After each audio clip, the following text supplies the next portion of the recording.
Welcome to the Risk Reversal Podcast. I'm Dan Nathan. That is Liz Thomas. She is the head of investment strategy at SoFi. Liz, welcome back to the podcast. Hello. Good to be here. Yeah, you just said you had a zhuzh. What is a zhuzh?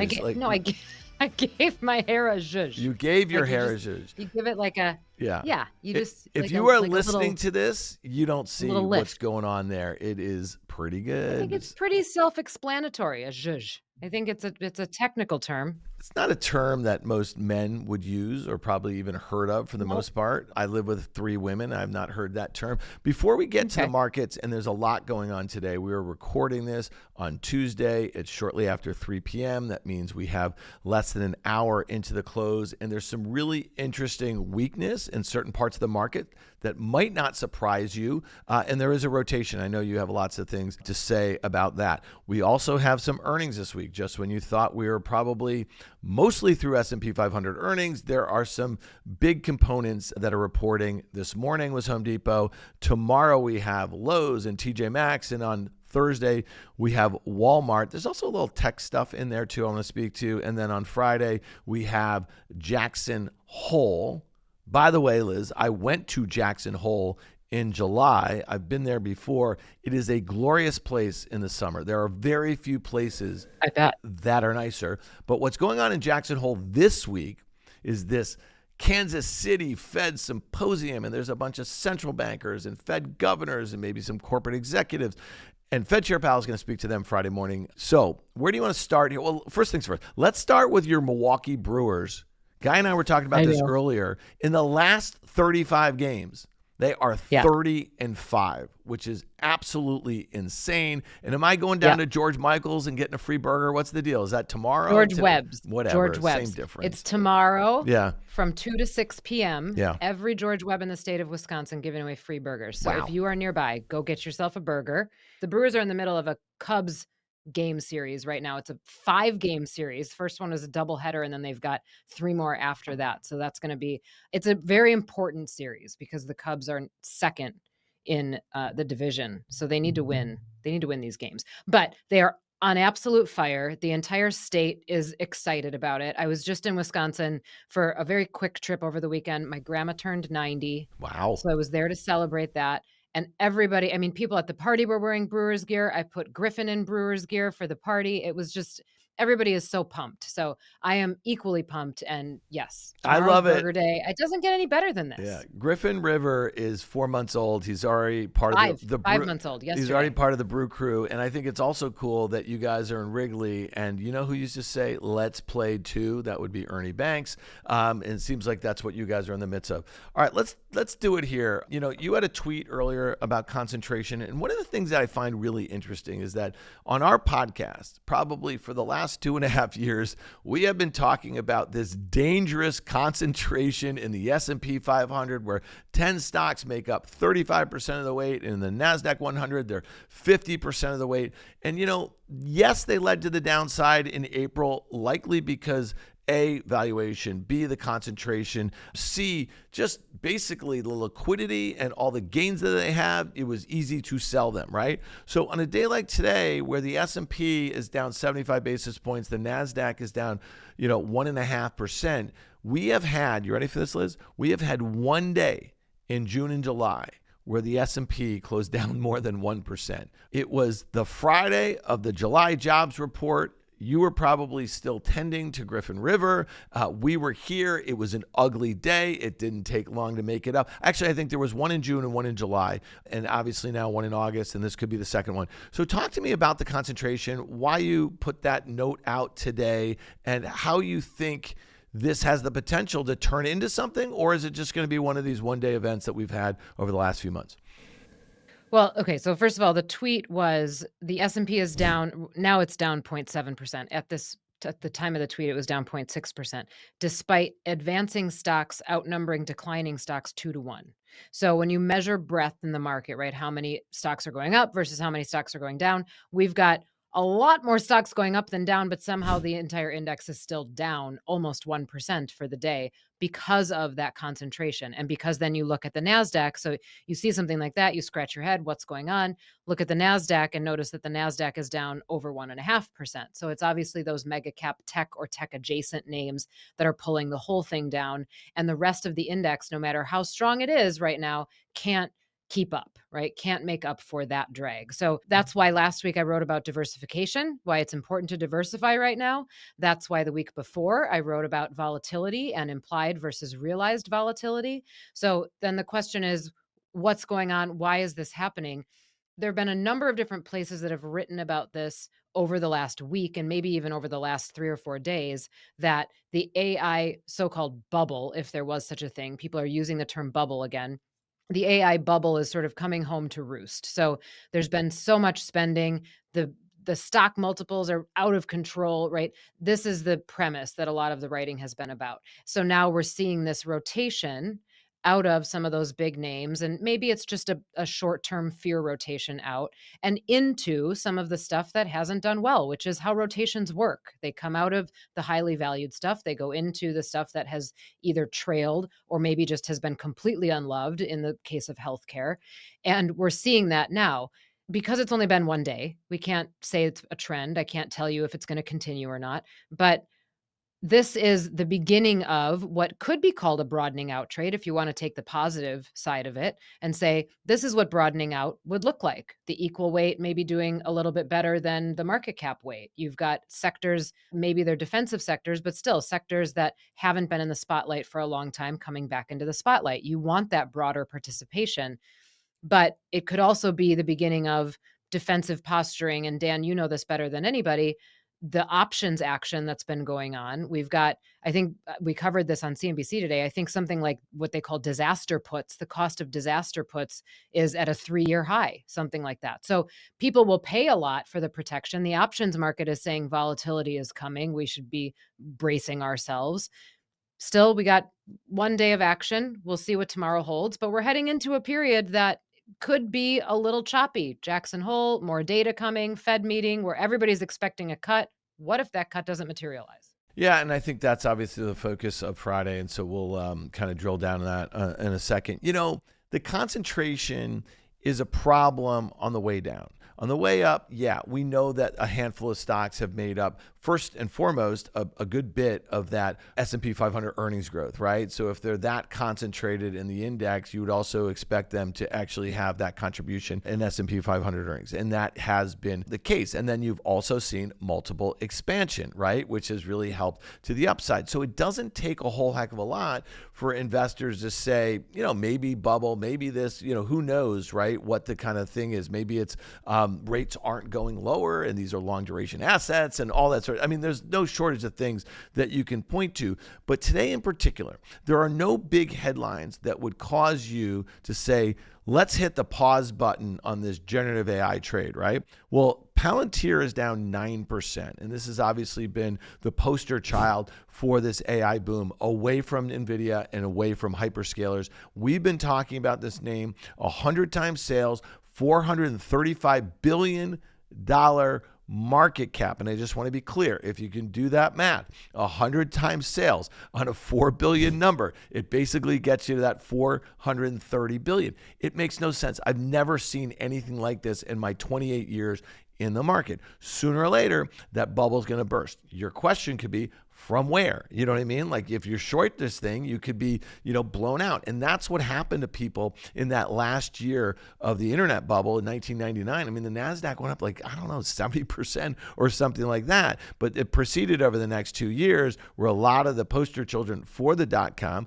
lost 70, 80, some 90%, and many went under. So the fact that there's just this one little spark that has caused Palantir to go down 9%, and there's a whole host of other names. There's AppLovin. That's also been a name that has massively outperformed its group and the market. I mean, I could go through a bunch. Even like a name like Oracle today is down a lot. The semis are down a lot. NVIDIA down 3.5% for no reason. So if you are coming out of those names and putting money into pharma and putting money into utilities or staples, it's not going to do a whole heck of a lot for you, because as soon as those names get back on the horse, then you're going to see underperform. Does that make some sense? Like, as a strategist, do you believe, you just said potentially the broadening out trade? You can broaden out all you want, but if those top 10 names are going lower and they're followed by dozens of others in their space, have a ball, because I'm not sure Procter & Gamble is going to do a whole heck of a lot for you. Right. Well, yeah. And there are stocks that can be juicier than P&G, right? But the other thing, and if Guy were here, I would say big tree fall hard. This would be a perfect opportunity to say that.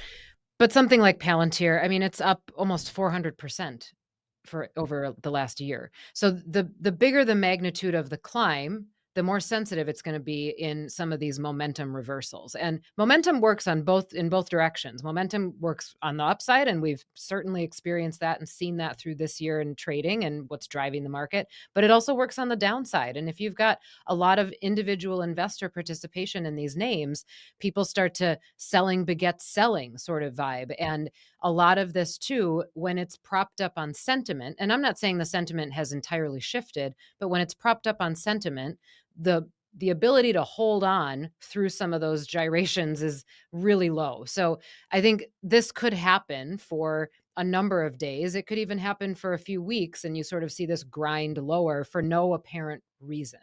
Now, the broadening out trade, the interesting part about the broadening out trade is that one of the central tenets of it is that smaller cap stocks would have to come in and get stronger. The reality is, and there's a chart on this Strategas put out last week, the reality is that small cap stocks don't start to outperform large cap stocks until we're much further into a cutting cycle, and something like 200 basis points into a cutting cycle. And I'm going to paraphrase here. I'm not even sure if this was their point, not including the 100 basis points that already happened. So if we start cutting in September, don't expect small caps to suddenly start outperforming on September 20th or something. So the broadening out trade, in order for it to actually have legs, what that would also suggest is that you have to actually go through another stage of the business cycle. Because once you're that deep into a cutting cycle, and if it's going swiftly, it's probably because something's gone wrong.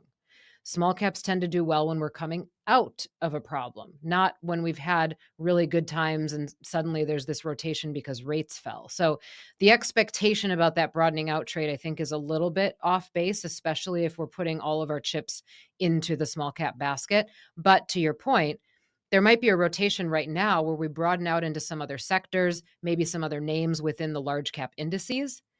But as soon as enthusiasm comes back here, I don't think this is the beginning of something disastrous. As soon as enthusiasm comes back, where's all that money that was day tradery going to go back into? It's going to go right back into those tried and true names. Right. And, you mentioned something about retail, or you intimated about it. And obviously that is a customer of SoFi. And one of the things that's been fascinating to watch over this last kind of 4 months or so since we had that downdraft, and then, the markets come back, and then obviously the screaming new highs that we've seen day after day, definitely in June, in July, is that retail didn't get shaken out, and that's one of the things. And we've seen a lot of data about that. And, there's a whole host of reasons. I think that could be, maybe they're just emboldened. This has been a really nice run since 2022 in the lows. And there was this new shiny object that they could kind of get behind and believe in. And some of the, think of these like tech folks that run these companies, whether it's Zuck or Elon Musk. I mean,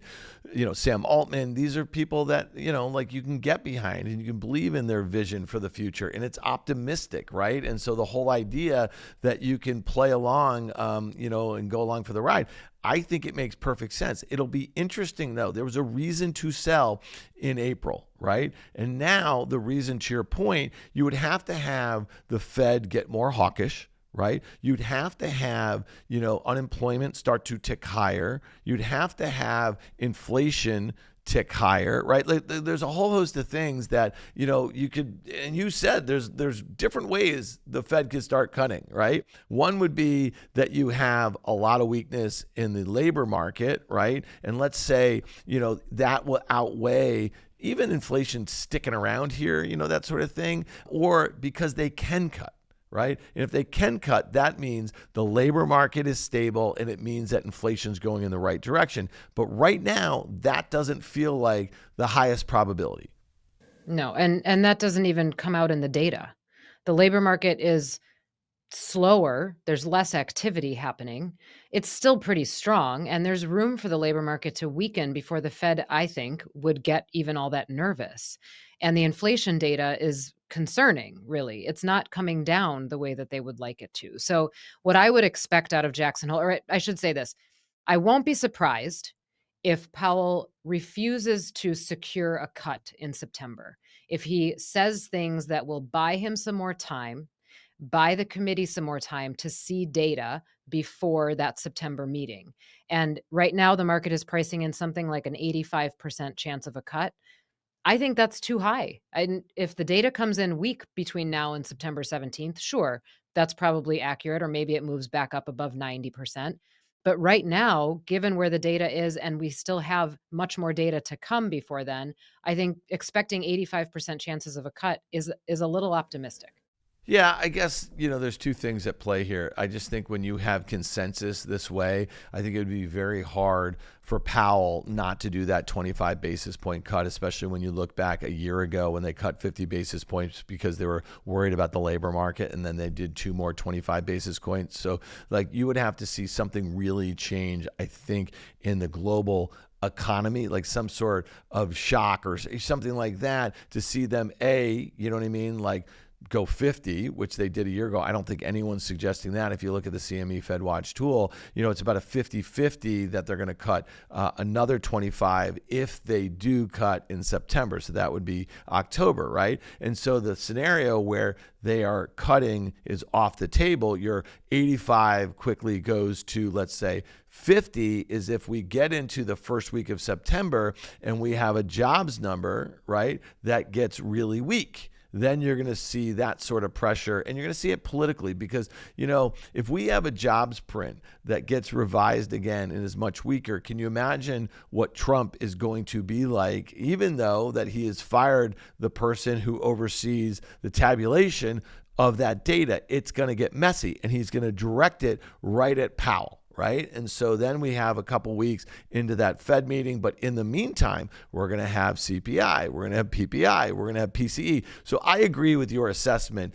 Anything that he can do to buy a little time before acknowledging that he's going to cut in line with what the CME Fed futures are suggesting, I think he probably should do and is likely to do. Does that make some sense? Yep. Yep. And look, it's too early. He doesn't have to confirm it right now. He needs to see more of the data before they even move in any direction. And rest assured, there will be plenty of Fed speakers between now and then, right? We'll still hear things from the Fed. So I don't think that for this meeting, I don't think that inflation is the main thing. I think the jobs data on September 5th is going to decide whether or not they cut in the September meeting. But over the medium term, and let's call that for the next year or so, or even 6 months to a year, I think inflation will be the important thing. And I've mentioned this before. He continued to say high inflation doesn't work for anybody. So I think that they know that tariffs won't show up in the inflation data until 3 to 6 months after they've hit. So they've still got time to wait and make sure that tariffs haven't elevated inflation or sent inflation expectations to an uncomfortable level. So again, I won't be surprised if he tries to buy some time on Friday. This market wants a cut. I don't think this market necessarily needs the cut in order to stay in this range, but it wants the cut. I think it sees upside if we get confirmation of a cut. If somehow he comes out hawkish, I think we see a pretty big correction in valuation. Yeah, no doubt. It's also interesting that if we did not have this tariff situation right now, and I remember Fed Chair Powell saying this maybe about a year ago, that they are not going to wait, right, until they get to their 2% inflation target to start cutting rates. Well, that was before this trade war and all the uncertainty around it. And the White House might have had that economy that they wanted, where it wasn't, weakness in the labor market, where there wasn't the fear of inflation being restoked. And so to your point about this Friday, it could be a really interesting day, especially if you consider the weakness that we have right now. Let's say they kind of bounce a little bit tomorrow, and let's say it's kind of waiting in the wings on Thursday, and then we're going to get this 10 a.m. speech Eastern time, right? I think that's what it is. And then who knows what can happen. So again, it's going to be fun to watch. I suspect, as you do, Fed Chair Powell hold serve and really waits until September 5th.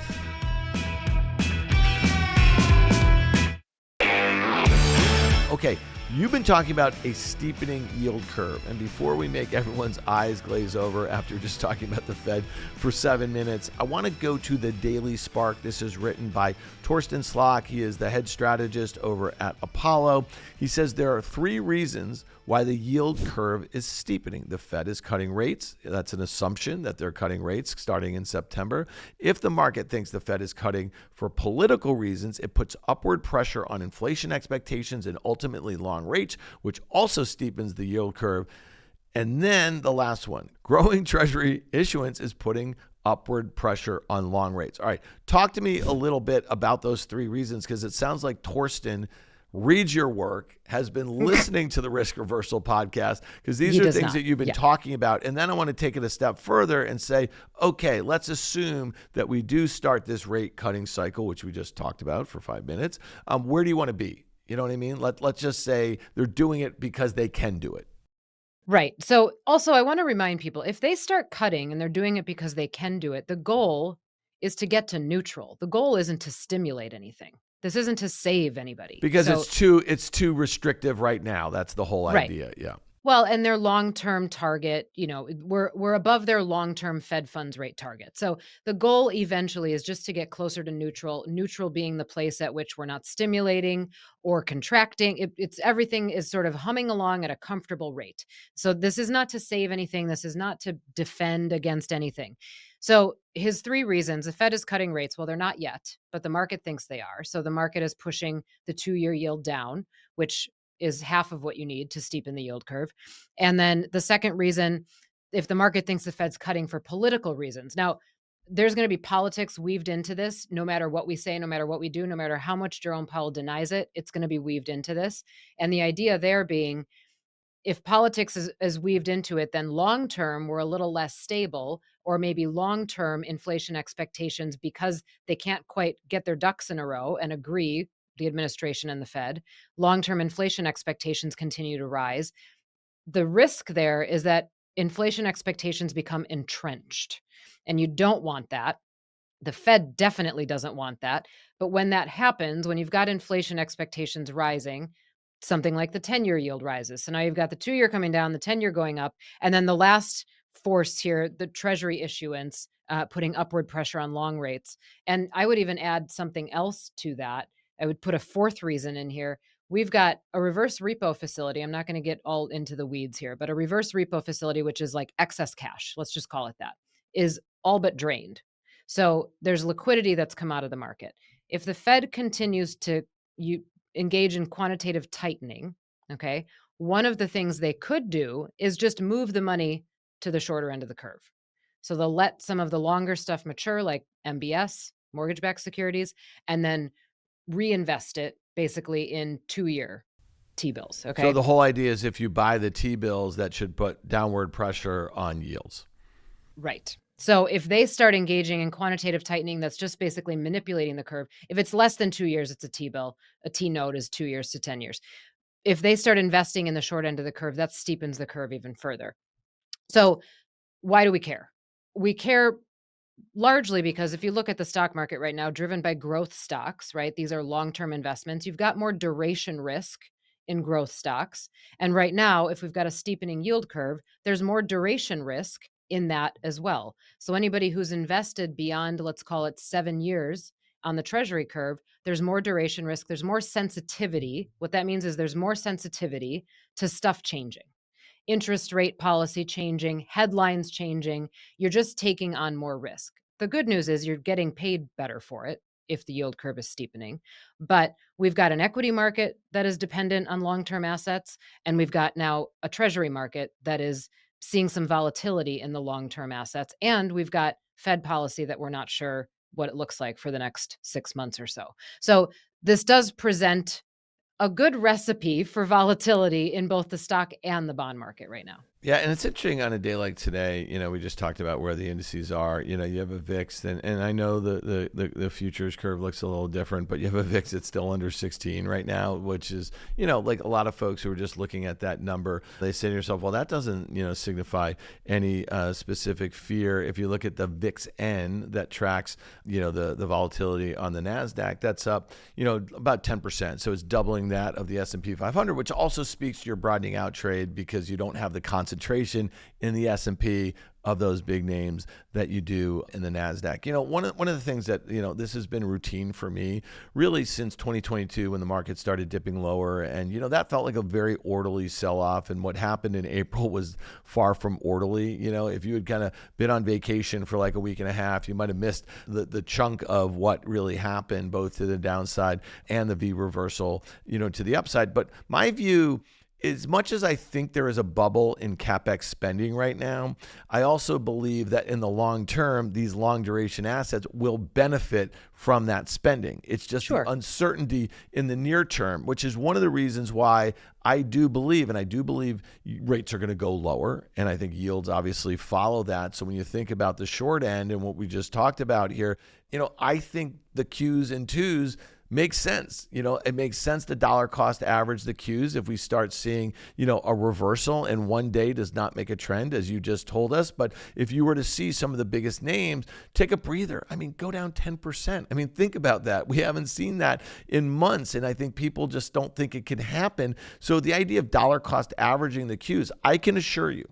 right here or down 10%, at some point in 2-3 years, we will be higher. You know what I mean? So if you are putting new money into the market, and this maybe speaks to a SoFi customer too, in a way, right? Who might be getting started, might be actually ramping up their investments because they have more investable capital. If you're thinking beyond a protracted trade war, or, like some of the geopolitical stuff, or currency moves, or what the Fed is going to do, and you say to yourself, this is the history of the stock market. I know, listen, I'm telling you, I'm saying this to you, and you're like, you're preaching the choir, brother, because this is what you write about. This is how you talk to your members, but that's how I'm thinking about it. But if you're here for the day-to-day, to your point, it could get a little fun in the near term.